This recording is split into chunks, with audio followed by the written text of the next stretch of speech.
Jungkook একবার আর্মিদেরকে নিয়ে কিছু বলছিল, আমি জানি না তোমাদের মনে আছে কিনা।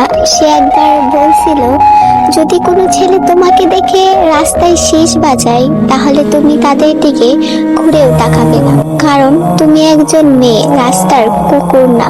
সে একদিন এটাও বলেছিল, আমাকে একজন আইডল হিসাবে ভালোবাসো, নাকি তোমার হাজবেন্ড হিসেবে, কারণ আমি জানি তোমার জীবনে এমন একজন আসবে যে তোমাকে অনেক বেশি ভালোবাসবে।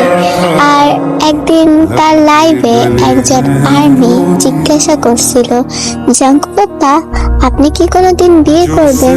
তখন জাঙ্কুক সেই কমেন্টের রিপ্লাই দিছিল যে না, আমি কখনো বিয়ে করব না, কারণ আমি আমার আর্মিদেরকে অনেক বেশি ভালোবাসি, অনেক বেশি। ARMYs are my everything, you no.